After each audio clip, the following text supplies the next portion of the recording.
बहू, आज मेरी किटी है। मेरी किटी की सहेलियां आएंगी। सब इंतज़ाम अच्छे से होना चाहिए। खाने पीने के सामान में कोई कमी नहीं रहे। और हाँ, गंवारों की तरह कपड़े पहनकर ना आना उन लोगों के सामने। तुम ये जो 6 मीटर का कपड़ा लपेटे रहती हो वो ना लपेट लेना।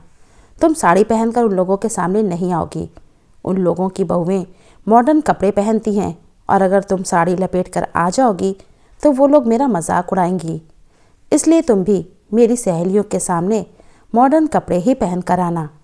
मेरी बात कान खोलकर सुन लो। उन लोगों के सामने ऐसा कोई काम ना करना जिससे उन लोगों को ये पता चले कि तुम एक गंवार हो। आभा की सास ने व्यंग्यात्मक लहजे में उससे कहा। मम्मी जी, मेरे पास मॉडर्न कपड़े नहीं हैं। आभा ने धीरे से कहा। मैंने तुम्हें ला कर दिया तो था, वो कहाँ गया? आभा की सास संजना ने गुस्से में पूछा। मम्मी जी, मैंने वो सभी कपड़े लता दीदी को दे दिया था क्योंकि मुझे वो कपड़े पहनने ही नहीं थे। आभा ने डरते हुए नज़रें झुकाकर कहा। अब तो समय भी नहीं है कि बाजार जाकर तुम्हारे लिए कपड़े लेकर आऊं। हे भगवान, मैंने ऐसा क्या पाप किया था कि मुझे ऐसी गंवार बहू मिली। मेरे तो पढ़े लिखे बेटे का जीवन ही बर्बाद हो गया। पता नहीं प्रमोद के पापा को इस लड़की में क्या दिखाई दिया जो इस लड़की को अपनी बहू बना कर ले आए। संजना जी गुस्से में बड़बड़ा रही थीं। अपनी सास की बात सुनकर आभा की आंखों में आंसू आ गए। उसने कहा कुछ नहीं, चुपचाप वहां से जाने लगी। तभी उसकी नज़र अपने ससुर पर पड़ी। वो शायद दरवाजे पर खड़े होकर अपनी पत्नी की बात सुन रहे थे। संजना जी की नज़र भी जैसे ही अपने पति पर पड़ी वो सकपका गईं। आभा के ससुर प्रदीप जी कुछ कहते उससे पहले ही दरवाजे की घंटी बज गई। संजना जी ने कहा, लगता है मेरी किटी की सहेलियां आ गईं। उन्होंने जानबूझकर प्रदीप जी से कहा जिससे वो बात को आगे ना बढ़ाएं। प्रदीप जी भी वहां से चले गए क्योंकि बाहरी लोगों के सामने वो कोई हंगामा नहीं करना चाहते थे। संजना जी ने दरवाज़ा खोला तो वहाँ उसकी किटी की सहेलियां खड़ी हुई थीं। संजना उन्हें देखकर खुश हो गई, उन्हें अंदर लेकर आईं। घर की सजावट देखकर उनकी एक सहेली ने पूछा, मिसेस पांडे, घर का डेकोरेशन तो बहुत अच्छा लग रहा है। हाँ मिसेस शर्मा, ये मेरी पसंद से हुआ है, इसलिए अच्छा तो रहेगा ही, संजना जी ने गर्व से कहा। सभी केटी की औरतें अपने अपने घर परिवार की बड़ाई करने में लगी हुई थी। संजना जी भी अपनी पसंद और अपनी काबिलियत का बखान करने में लगी हुई थी। तभी मिसेस मेहता ने पूछा, मिसेस पांडे, आपकी बहू नहीं दिखाई दे रही है, क्या आप उसे हम लोगों से मिलवाना नहीं चाहती? मिसेस मेहता की बात सुनकर संजना जी को ना चाहते हुए भी आभा को वहाँ बुलाना पड़ा। आभा ने शिफॉन की साड़ी पहनी हुई थी और अपने लंबे बालों की चोटी गूंथी हुई थी। आभा को साड़ी पहने देखकर सभी औरतें एक दूसरे का मुंह देखकर मुस्कुराने लगीं। संजना जी ने सभी के चेहरों की मुस्कुराहट देखकर आभा को घूरने लगीं। उन औरतों में से एक ने कहा, अरे संजना जी, आपकी बहू अभी भी पुराने ज़माने के कपड़े पहनती है या तुम उसे दबाकर रखती हो? स्वयं तो मॉडर्न कपड़े पहनती हो और बहू को साड़ी पहनने के लिए मजबूर करती हो। आप कैसी बातें कर रही हैं मिसेस तिवारी? मैं आपकी तरह दोहरा व्यक्तित्व तो नहीं रखती। मैंने बहू पर कोई पाबंदी नहीं लगाई है। आपकी बहू की तरह मेरी बहू भी गंवारों की तरह रहना पसंद करती है। आज उसके कारण मुझे तुमसे ऐसी बातें सुननी पड़ रही हैं, वरना किसी की क्या मजाल कि मुझे कुछ कहे। आप इस समय मेरे घर पर है इसलिए मैं चुप हूँ, नहीं तो मुझे भी जवाब देना अच्छी तरह आता है, संजना जी ने गुस्से में कहा। अरे छोड़ो, तुम लोग भी क्या बात लेकर बैठ गई? संजना जी की बहू चाहे जो पहने उसकी मर्जी, इस पर बहस करने की क्या ज़रूरत है, मिसेस शर्मा ने कहा। मिसेस शर्मा की बात सुनकर सभी ने उसका समर्थन किया और फिर आपस में हंसी मजाक होने लगा। संजना की पार्टी शाम 6 बजे तक चली। उसके बाद संजना ने संगीत लगा दिया और सभी नृत्य करने लगी। किटी पार्टी शाम 6 बजे तक चली। उसके बाद सभी किटी मेंबर वहां से चली गई। अपनी सहेलियों के जाने के बाद संजना जी ने अपनी बहू आभा को गुस्से में आवाज़ लगाई, आभा यहाँ आओ। आभा अपनी सास के सामने आकर खड़ी हो गई, फिर डरते हुए धीरे से पूछा, जी मम्मी जी, क्या बात है? आपने मुझे क्यों बुलाया है?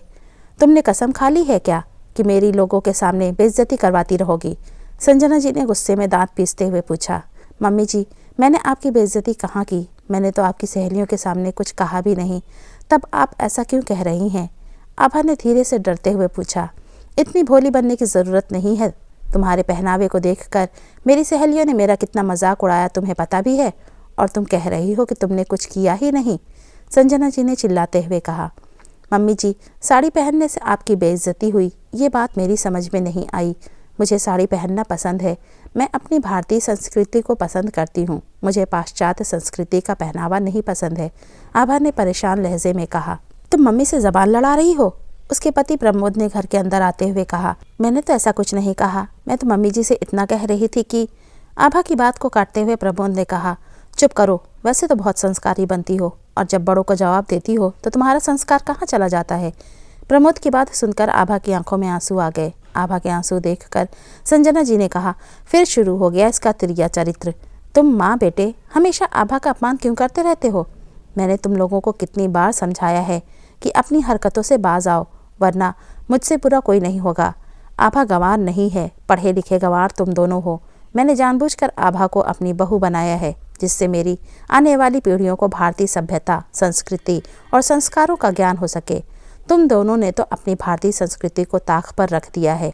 तुम दोनों स्वयं गलत हो और गलत आभा को ठहरा रहे हो।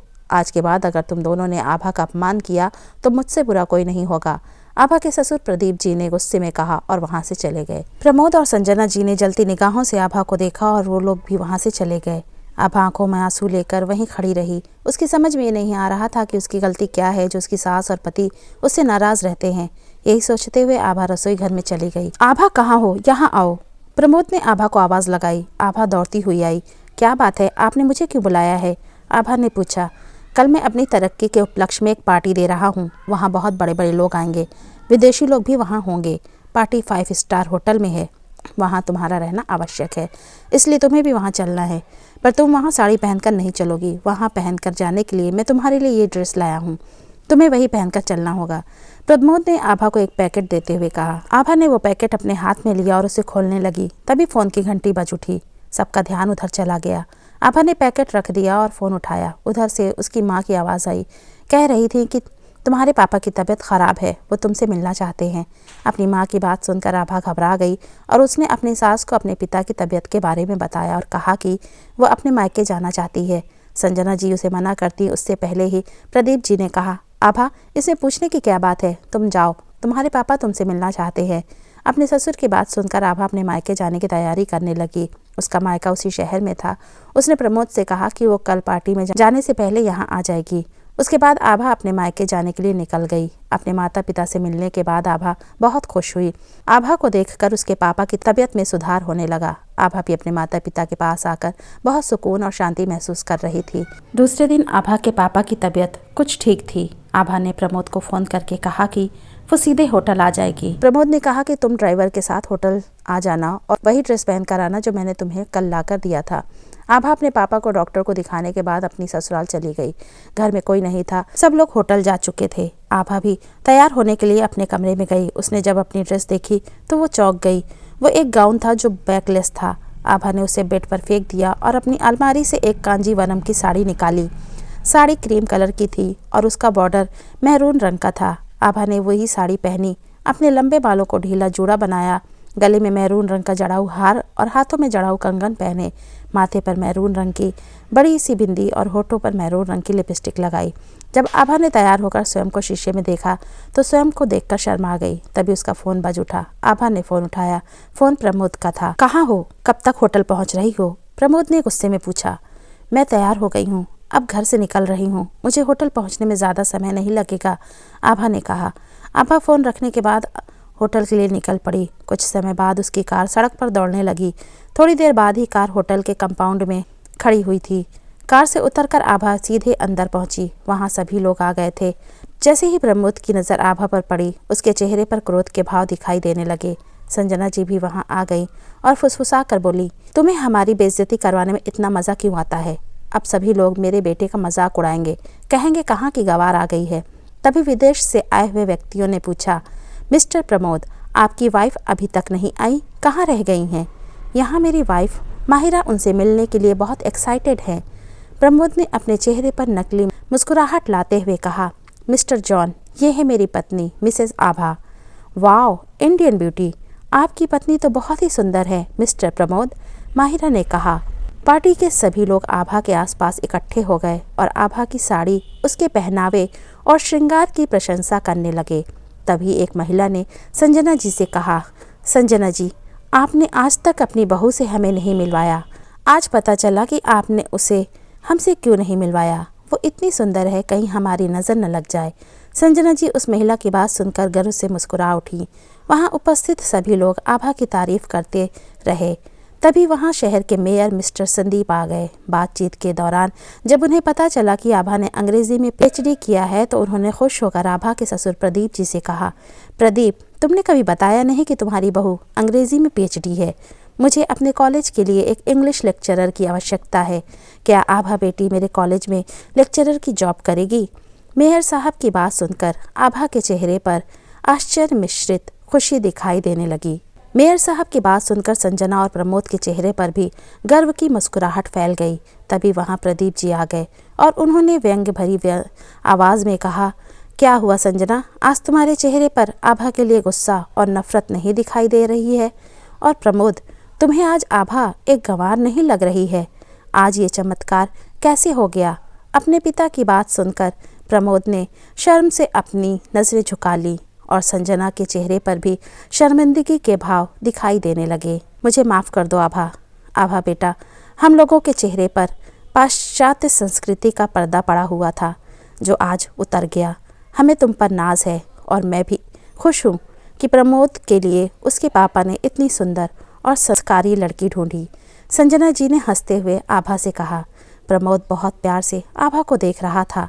आभा की नज़र जब प्रमोद पर पड़ी तो उसे अपनी ओर देखता पाकर आभा ने शर्माकर अपनी नज़रें झुका ली। प्रदीप जी अपने परिवार को एकजुट होता देखकर खुशी से उन्हें देख रहे थे और उनके चेहरे पर गर्वीली मुस्कान फैल गई। दोस्तों, उम्मीद करती हूँ आज की स्टोरी आपको अच्छी लगी हो। स्टोरी अच्छी लगी हो तो प्लीज़ इसे लाइक कीजिए, शेयर कीजिए और चैनल को अभी तक सब्सक्राइब नहीं किया तो प्लीज़ चैनल को सब्सक्राइब कीजिए। Thanks for watching.